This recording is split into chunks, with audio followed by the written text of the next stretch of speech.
All right, so we are in Unit 4 already, and this unit's going to be all about soil and soil science. Last unit we talked about a medium. That's what plants grow in, and the most common one is going to be soil. So it's very, very important to know soil in the horticulture world. Um, Plants can't grow without something to grow in.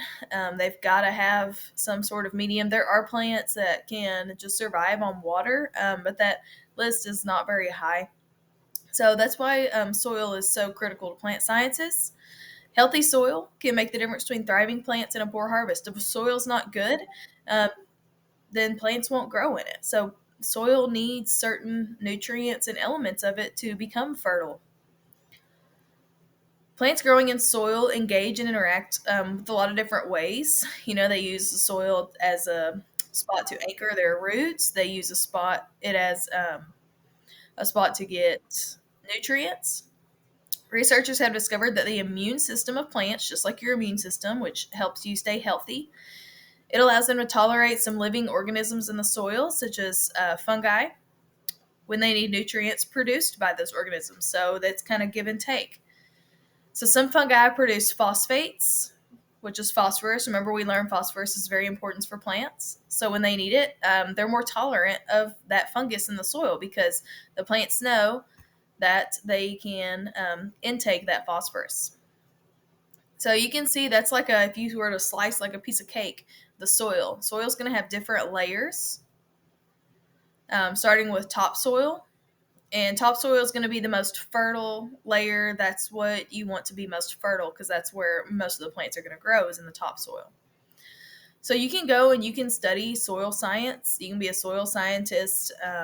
You can work for the county, for the state, governments, for individual, for companies. There's a lot of jobs out there you could do with soil science. You could work for an oil company. Really, it's limitless. And a lot of schools in Texas, you'd have to go to college to study this and at least get a bachelor's in soil science. So this study includes forming, classifying, and mapping soil. So they look at how to improve the soil. If you ever have a problem with, like, say you can't get grass to grow or a tree won't grow, um, you're going to take probably a cup of your soil to a soil scientist, and they're going to test it and tell you what can grow there or what can't, what you can put in that soil to make it better. So if that's interesting to you, that's something you could pursue. So soil is living. It's more than just dirt. There's a lot in it, and it's pretty complex. So fertile soil is essential because plants, remember, they don't only produce food, but they also reduce carbon dioxide. So they're so important to keep growing. And healthy soil is going to be home to organisms like bacteria, fungi, insects, and animals. A good key, if you have a garden, if you find worms in that garden, that means it's really good soil, right? Because they're not going to go to a spot that doesn't have good nutrients. All right, so specific traits associated with soil vary. It's going to depend on the region, but some broad generalities are associated with good soil, and these are it. So soil tilth or tillage refers to the preparation of the soil for planting. So that means, it's loose. Tilling is whenever you can do this by hand or by like a plow or a tiller. And that's basically where you turn the dirt over. Soil depth needs to be adequate to support healthy root systems. They've got to be able to anchor. A sufficient but not overly excessive in nutrients. Small population of plant pathogens and insect pests. So some insects and bacteria benefit growing plants. Other can cause harm. So it's good to have a lower population of that.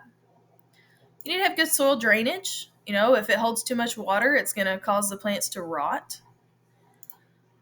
A large population of beneficial organisms like bacteria and insects that are good for the plants. Low weed pressure. So it says weeds, they're usually harmless, but too many weeds can increase work and contaminate lab test results, can deplete the soil because a weed is getting everything that, they're taking stuff away from what you're trying to grow. You don't want any chemicals or toxins, obviously.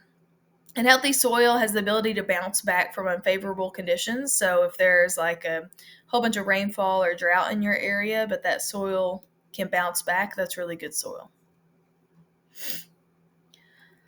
So some aspects of soil are relatively easy to change. For instance, you can increase the amount of nitrogen by adding more organic matter. Maybe even like a lot of people use cattle manure, chicken manure, animal manure. That will be organic matter. Or other aspects of soil are harder to change, and we're going to go into those.